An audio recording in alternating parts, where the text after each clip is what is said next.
ज़ूटोपिया movie की कहानी की शुरुआत में हम देखते हैं कि एक छोटी सी बनी जूडी अपने ही स्कूल परफॉर्मेंस में बता रही होती है कि काफ़ी साल पहले कुछ एनिमल्स वाइल्ड होते थे और छोटे मैमल्स का शिकार करते थे। लेकिन टाइम के साथ साथ सब एनिमल्स ने पीसफुल तरीके से साथ रहना शुरू कर दिया। जूडी बताती है कि वो बड़ी होकर एक कॉप बनना चाहती है, लेकिन उसके पेरेंट्स कहते हैं कि अभी तक कोई बनी कॉप नहीं बना और इसीलिए जूडी अपने पेरेंट्स के साथ कैरेट फार्मिंग करती थी। फिर जूडी को पता चलता है कि कुछ फॉक्सेस छोटे मैमल्स को तंग कर रहे हैं। वो तुरंत जाती है और उन फॉक्सेस को रोकने की कोशिश करती है। फॉक्स उसके फेस पर एक निशान लगा देते हैं और कह देते हैं कि तुम हमसे कभी कॉम्पीट नहीं कर पाओगी। ये सब सुनकर जूडी और भी मेहनत करने लगती है। वो पढ़ाई भी करती है और अपने आप को फिजिकली स्ट्रांग बनाती है।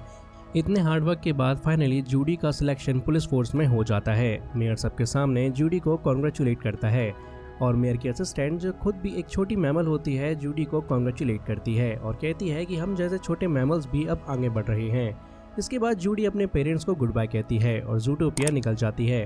ज़ूटोपिया एक ऐसी जगह होती है जहां उसके सारे ड्रीम्स पूरे हो सकते थे। यहाँ सब मैमल्स मिलके बिना डरे पीस में रहते थे।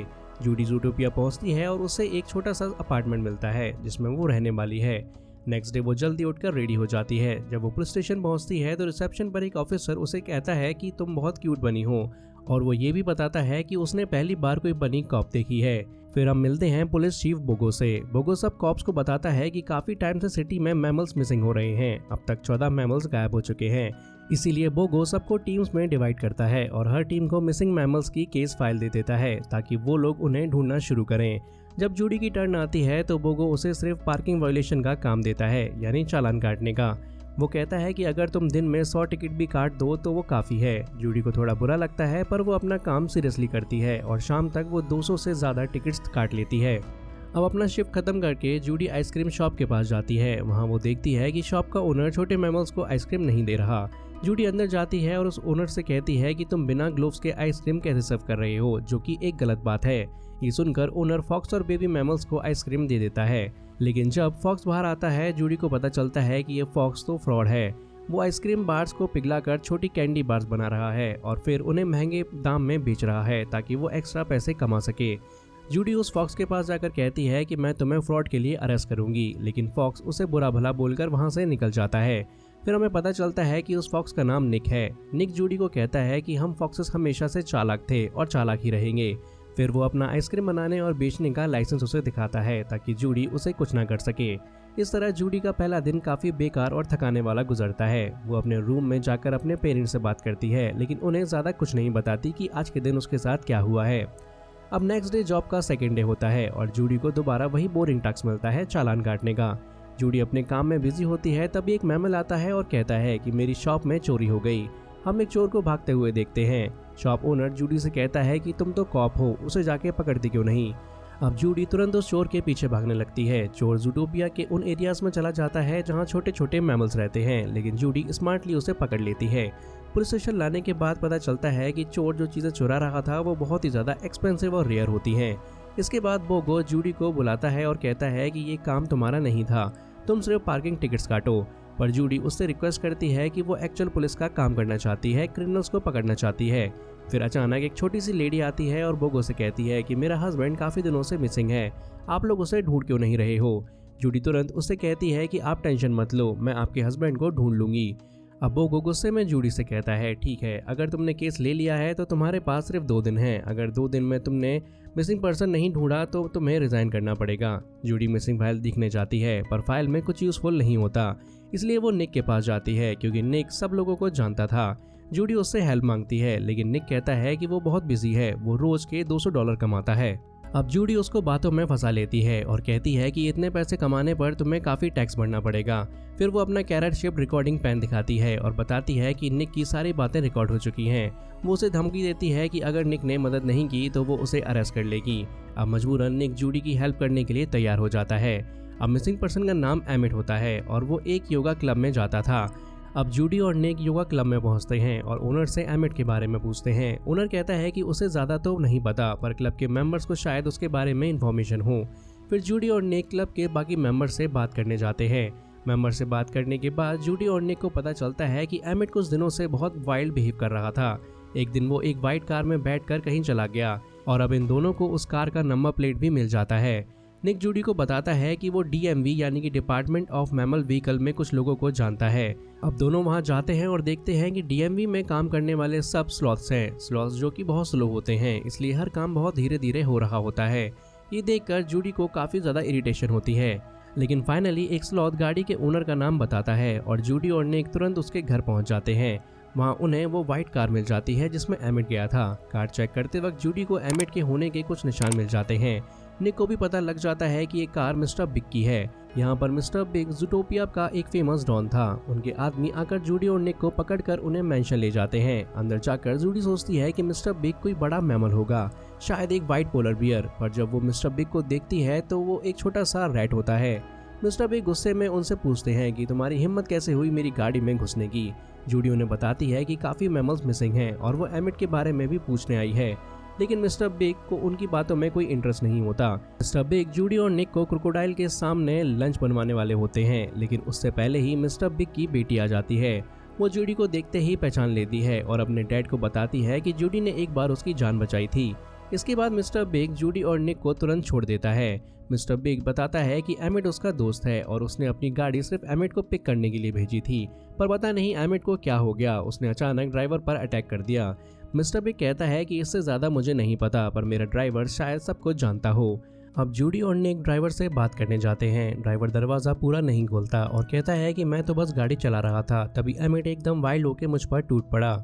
अब जब जूडी और निक घर में घुसने की कोशिश करते हैं तभी ड्राइवर भी अचानक वाइल्ड हो जाता है। वो उन पर अटैक कर देता है। जूडी और निक भागते हैं और ड्राइवर उनके पीछे। दोनों एक ब्रिज पर पहुंचते हैं और किसी तरह ड्राइवर को वहां फंसा देते हैं।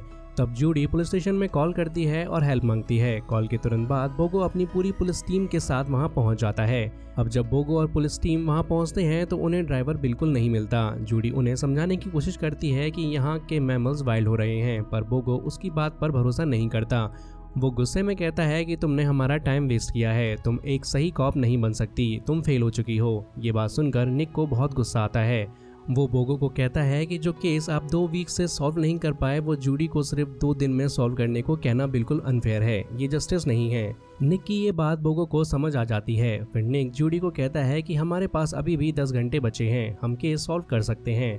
और अब निक भी जूडी के साथ सच में मेहनत करने लगता है और डेडिकेशन से काम करता है। अब दोनों एक दूसरे की हेल्प करते हुए केस सॉल्व करने निकल पड़ते हैं। रास्ते में निक जूडी को अपनी चाइल्डहुड की स्टोरी बताता है कि उसे स्काउट्स ज्वाइन करने का बहुत शौक था, पर वहाँ कोई उस पर यकीन नहीं करता था, इसलिए उसका कॉन्फिडेंस टूट गया। बातें करते करते निक को एक आइडिया आता है सीसीटीवी कैमरास चेक करने का। शायद उनमें हमें पता चल जाए कि एमिट और ड्राइवर कहाँ गए थे। मेयर की असिस्टेंट इनकी मदद करती है और सीसीटीवी फुटेज देखकर इनको पता लगता है कि एमिट और ड्राइवर एक असाइलम यानी कि मेंटल फैसिलिटी के पास गए थे और वहाँ दोनों बहुत ही वाइल्ड बिहेव कर रहे थे। निक और जूडी असाइलम पहुँचते हैं और वहाँ उन्हें पता चलता है कि जितने भी मिसिंग मैमल्स थे वो सब यहीं बंद हैं। अब दोनों सोचते हैं कि आखिर ऐसी क्या चीज़ हो रही है जिससे सब एनिमल्स वाइल्ड बन रहे हैं। तभी उन्हें मेयर दिखता है। मेयर एक डॉक्टर से बात कर रहा होता है। डॉक्टर बताता है कि ये मैमल्स इसलिए वाइल्ड हो रहे हैं क्योंकि उनकी जीन्स में शिकारी DNA होता है, यानी जेनेटिकली उनका नेचर वाइल्ड बन रहा है। जूडी ये सब अपने फ़ोन पर रिकॉर्ड कर लेती है, लेकिन उसी वक्त उसके पेरेंट्स की कॉल आती है और रिंगटोन बज जाती है। रिंगटोन सुन के मेयर तुरंत कॉप्स को बोलता है कि देख कर आओ कौन छुपा है। निक और जूडी जल्दी से बचने के लिए एक पाइप के थ्रू फ्लश होकर निकल जाते हैं और सीधा बोगो के पास जाते हैं। अब बोगो पूरी पुलिस टीम को लेकर असाइलम पहुंचता है और मेयर को अरेस्ट कर लेता है। ये न्यूज़ सब जगह फैल जाती है कि सिर्फ शिकारी जानवर ही वाइल्ड हो रहे हैं। इसके बाद लोग शिकारी एनिमल से दूर रहने लगते हैं, कोई उनके पास भी नहीं जाना चाहता। फिर एक कॉन्फ्रेंस होती है जहां जूडी फिर से रिपीट करती है कि वाइल्ड होने वाले एनिमल्स शिकारी मैमल्स ही हैं। ये सुन के निक को बहुत दुख होता है। वो जूडी से कहता है क्या तुम्हें लगता है कि मैं भी एक दिन ऐसा बन जाऊंगा? जूडी को समझ नहीं आता कि क्या बोला जाए और निक वहां से चला जाता है। जूडी बहुत अपसेट हो जाती है। अब नेक्स्ट डे जूडी बोगो के पास जाती है और कहती है कि वो रिज़ाइन करना चाहती है, अब ये जॉब वो नहीं कर सकती। तब तक ज़ूटोपिया का मेयर भी चेंज हो चुका था। जूडी अपने पेरेंट्स के पास जाकर फिर से कैरेट फार्मिंग स्टार्ट कर देती है। फार्म के पास जूडी को कुछ फ्लावर्स दिखाई देते हैं। उसके फादर बताते हैं कि ये फ्लावर्स नाइट हॉलोअर्स हैं जो फार्मिंग को सेफ रखते हैं। अगर कोई एनिमल इन्हें सूंघ ले तो वो बहुत वाइल्ड या डेंजरस हो सकता है और मर भी सकता है। और अब जूडी को समझ आ जाता है कि एमिट और बाकी वाइल्ड एनिमल्स नाइट हॉलोअर्स के अफेक्ट की वजह से वाइल्ड हो रहे थे। वो कुछ बेरीज लेकर निक के पास जाती है और कहती है कि शायद वो मदद करे। जूडी निक को बताती है कि कैसे ये फ्लावर सूंघने से एनिमल्स वाइल्ड हो जाते हैं। दोनों फिर उस थीफ के पास जाते हैं जिसने फ्लावर चुराए थे। थीफ उन्हें बताता है कि एक आदमी ने उसको पे किया था फ्लावर चुराने के लिए। जूडी और निक उस एड्रेस पर जाते हैं। वहाँ एक ट्रेन होती है जिसमें बहुत सारे ब्लू फ्लावर्स प्लांट्स और कुछ गन्स भी रखी होती हैं। अब दोनों चुपके देखते हैं कि एक शीप आती है और गन प्रिपेयर करती है। अगर कोई भी गोली उस गन से शूट होती है तो वो एनिमल फौरन वाइल्ड हो जाता है।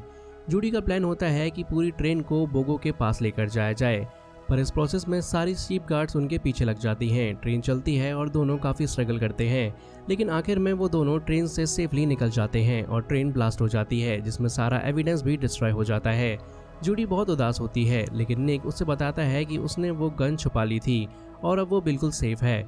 दोनों बोगो के पास जाते हैं ताकि उसे गन दिखाई जा सके, पर बोगो के पास पहुंचने से पहले नई मेयर उनके सामने आ जाती है। ये नई मेयर वही शीप थी जो पहले मेयर की असिस्टेंट थी।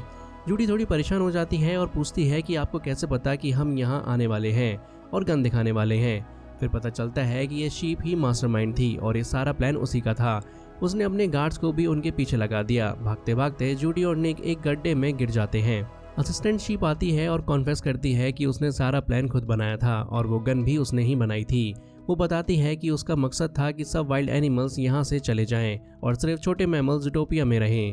फिर वो गन से निक को शूट करती है। थोड़ी देर में निक भी वाइल्ड हो जाता है और जूडी पर अटैक करता है। जब ये होता है तो पूरा माहौल टेंस हो जाता है, लेकिन फिर पता चलता है कि ये सब सिर्फ एक्टिंग थी।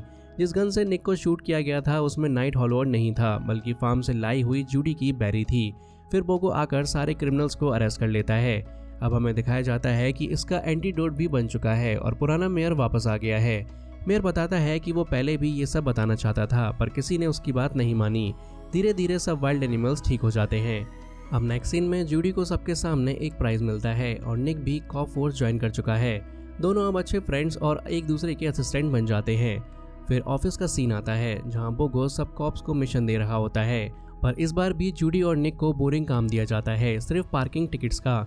अब जूडी और निक काम कर रहे होते हैं, तभी एक ओवर स्पीडिंग कार आती है और हंसने वाली बात यह होती है कि उस कार को एक स्लॉथ चला रहा होता है, यानी सबसे स्लो एनिमल ओवर स्पीड कर रहा था। और इसी फनी सीन के साथ ज़ूटोपिया मूवी की कहानी यहीं पर खत्म हो जाती है।